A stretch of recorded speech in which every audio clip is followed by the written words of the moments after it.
जिन बच्चों को स्कूल में बैग में किताब कॉपी लेकर के जाना चाहिए था स्कूल, उन बच्चों को स्कूल बैग में बोतल डाल करके सप्लाई करवाया जा रहा है। गांव गांव में, छोटे कस्बों में, सब जगह आप जाइएगा तो शराब धड़ल्ले से बिक रहा है। तो कहीं न कहीं एक टाइप तो है। कई महिलाओं ने समझिए कि अपना गहना गिरवी रखा अपने पति को छुड़ाने के लिए। जो लोग भी दिल्ली जाते हैं क्या वह सेवन करते हैं? दिन भर तो मुख्यमंत्री ही जाते रहते हैं दिल्ली, सारे मंत्री तो दिल्ली ही जाते रहते हैं। देखिए, शराबबंदी कानून जो है वो पूरी तरीके से बिहार में फ्लॉप साबित हुआ। सब लोग जानते हैं कि कहीं से शराबबंदी लागू कभी हुआ ही नहीं। गांव गांव में, छोटे कस्बों में, सब जगह आप जाइएगा तो शराब धड़ल्ले से बिक रहा है। तो कहीं न कहीं एक टाइप तो है शराब माफियाओं के बीच में, सरकारी तंत्र के बीच में, और एक पैरेलल इकोनॉमी बिहार के अंदर चल रही है। जिन बच्चों को स्कूल में बैग में किताब कॉपी लेकर के जाना चाहिए था स्कूल, अब शराबबंदी कानून के चलते, कुछ पैसा के चलते, उन बच्चों को स्कूल बैग में बोतल डाल करके सप्लाई करवाया जा रहा है। दूसरी तरफ जो इसका खामियाजा भुगतना पड़ रहा है वो किनको भुगतना पड़ता है? बिहार के जो दलित समाज के लोग हैं, जो गरीब हैं, जो मुसहर समाज के लोग हैं, जो बहुत लंबे समय से शराब बनाते थे पारंपरिक तरीके से अपने घरों के अंदर, और उनके पास दूसरा रोजगार का माध्यम नहीं है, वो लोग बना रहे हैं, वो लोग जेल जा रहे हैं। कई महिलाओं ने समझिए कि अपना गहना गिरवी रखा अपने पति को छुड़ाने के लिए। और जितना शराब पकड़ने वाला जो सरकार का तंत्र है, मद्य निषेध विभाग है, उसमें सब लोग पैसा से काम करते हैं। मांग तो होती है कि तो इसलिए मांग की बात जो है, जेडीयू के और उपेंद्र कुशवाहा के विधायक गिर गए हैं। अब इस पर कह रहे हैं जाएंगे महिलाओं के बीच तो खपरी से मारे कि महिलाएं इस तरह की बातें करें। अब देखिए, मूल्यांकन नहीं करेंगे, महिलाएं मारेंगे था। जिन महिलाओं ने अपना गहना बेच करके अपने पति को छुड़वाया, जिन महिलाओं के पति जो हैं वो लंबे समय से जेल में, तो वो बहुत बढ़िया है उनके लिए। ये सब कहने की बात है। विधायक जी सवाल और है, कह रहे हैं कि ब्लड टेस्ट करवाइए, विधायकों का ब्लड टेस्ट होना चाहिए, उसके बाद पोल खुल जाएगा कि कौन कौन विधायक। सारे तरह का टेस्ट करवा लीजिए, विधायकों का भी, जनता का भी, सबको लाइन में लगा। सरकार के पास तो कुछ काम बचा नहीं है। अब वो विधानसभा में बैठ करके विधायकों का डीएनए टेस्ट करवाएंगे। नहीं, आपके तो सहयोगी ये विधायक अब नहीं, वही सहयोगी विधायक बोल देगा, तो उसको आपको कितना गंभीरता से लेना चाहिए, आप लोग खुद तय कीजिए। लेकिन जनता के मुद्दे दुनिया भर के पड़े हुए हैं। सदन के अंदर जो सदस्य हैं वो अगर शराब पीना छोड़ देंगे तो अपने आप शराबबंदी कानून पूर्णतः लागू होगा। कौन कह दिया ये कोई लॉजिकल बात है? अजय जी का कहना अब हम नहीं सुने क्या वो कहे हैं, लेकिन आपको जांच कराना तो जांच करवा लीजिए। अच्छा, ये सवाल है कि जेडीयू के नेता कह रहे हैं कि दिल्ली विधायक क्यों जाते हैं वहाँ शराबबंदी कानून नहीं लागू है, जाइएगा इलाज करते। अब तो महिलाएं सरकार को भी खोज रही है। सरकार ने जितने बड़ी बड़ी बातें की, जिन महिलाओं को चुनाव से पहले 10-10 हजार रुपए दिए, और चुनाव के बाद आपने देखा कि महिलाओं की क्या क्या दशा बिहार के अंदर हुई। छोटी बच्चियों के साथ, छात्राओं के साथ, महिलाओं के साथ यौन हिंसा और अपराध की घटनाएं, हत्या और बलात्कार की घटनाएं लगातार बिहार में सभी जिलों में। सवाल उठाए, गाड़ी में बड़ा बड़ा चोंगा लगा करके घूम रहे थे, और हम लोग तो जनता के बीच में जाकर के सच्चाई कहेंगे। अगर सरकार मनरेगा योजना को खत्म केवल इसलिए कर देगी कि उनसे संभल नहीं रहा था, या बिहार के गरीबों का आत्मनिर्भरता उनको देखा नहीं जा रहा था, तो आपने मनरेगा समाप्त कर दिया और हम क्षेत्र में चोंगा लगा करके अपनी बात नहीं कहेंगे? कहेंगे। कोई चीज में अगर योजना में घोटाला होगा तो हम खुल करके कहेंगे। हम तो कभी भी चोंगा लगा के कह सकते हैं। सवाल यह है कि जेडीयू के लोग कह रहे हैं बिहार में शराबबंदी लागू है, दिल्ली में नहीं है। जो लोग भी दिल्ली जाते हैं, और अगर ये सच है तो समझिए कि बिहार को बर्बाद करने का पूरा तैयारी है ये। एक तरफ नौजवान ड्रग्स के नशे में चूर, और दूसरी तरफ अब आरोप ये भी लग रहा है कि जो बच्चा बैग में किताब कॉपी लेकर स्कूल जाना चाहिए था वो शराब की तस्करी कर रहा है पैसे के लालच में, उससे करवाया जा रहा है। और ऐसा नहीं है कि सभी बच्चे स्कूल में ही जा रहे हैं, आज भी बच्चे स्कूल से बाहर हैं गरीबी के कारण। तो ऐसे बच्चे अगर शराब और ड्रग्स की तस्करी में जा रहे हैं तो ये सीधा सीधी बिहार के भविष्य, बिहार के नौजवानों के भविष्य के साथ खिलवाड़ है।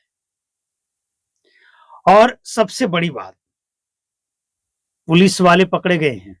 देखा है आपने रिपोर्ट कि नहीं देखा है?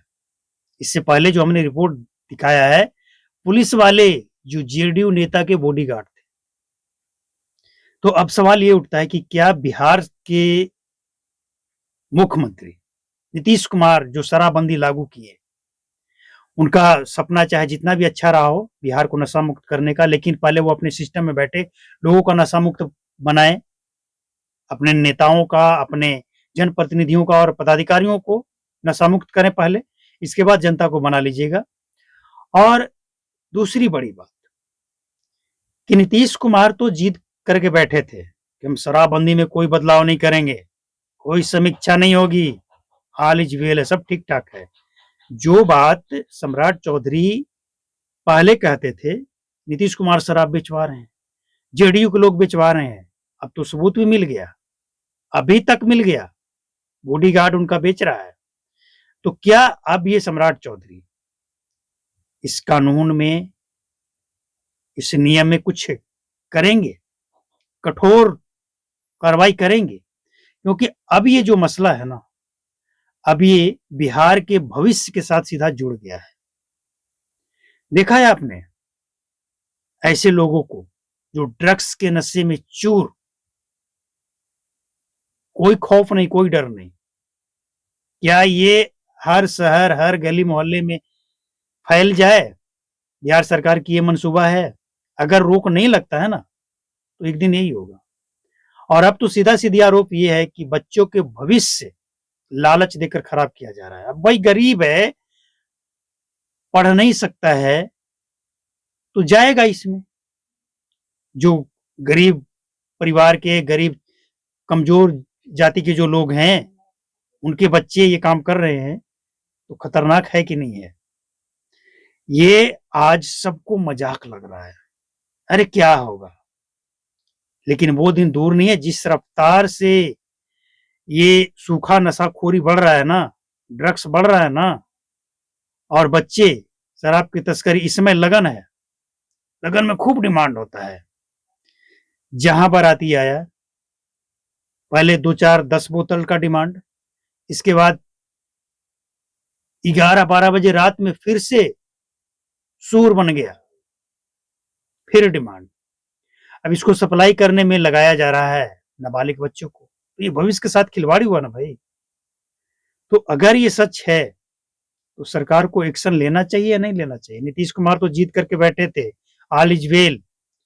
सम्राट चौधरी इसकी आलोचना भी कर चुके हैं तब जब विपक्ष में थे। तो क्या अब उस सच्चाई को, जो पहले सम्राट चौधरी खुद कहते थे, उस सच्चाई को स्वीकार करते हुए इसकी जांच करवाएंगे, इस पे रोक लगाएंगे?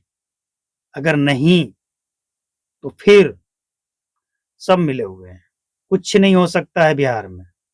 अगर होना होता ना तो अब तक हो गया होता, कुछ नहीं हो सकता है। अब कुछ लोग क्या कह रहे हैं कि बिहार में जो शराबबंद है ना, इससे कम से कम एक डर है, लोग हुड़दंग नहीं कर रहे हैं। अरे भाई, हुड़दंग नहीं कर रहे हैं, लेकिन जहरीली शराब से मौत, नकली शराब पकड़ा जाना, नकली शराब बनाने का फैक्ट्री पकड़ा जाना, इसके बाद महंगी, इसके बाद ड्रग्स, सूखा नशा, बच्चों का इसमें इन्वॉल्व होना, महिलाओं का इन्वॉल्व होना, और इन सबसे ऊपर जो जमीनी हकीकत है, इन सबको नजरअंदाज कैसे करेंगे? जो चीजें सामने दिख रहा है वो तो देखेंगे ना, या उसको सच्चाई देकर आंख बंद कर लेने से वो बदल जाएगा? तो सिस्टम में बैठे लोग, नए गृह मंत्री, नए मुख्यमंत्री, जरा देखिए क्या चल रहा है बिहार में और क्यों चल रहा है, कौन दोषी कौन है और कब सजा मिलेगा उसको। तो यही बात है जिसको सम्राट चौधरी को अब समझना पड़ेगा।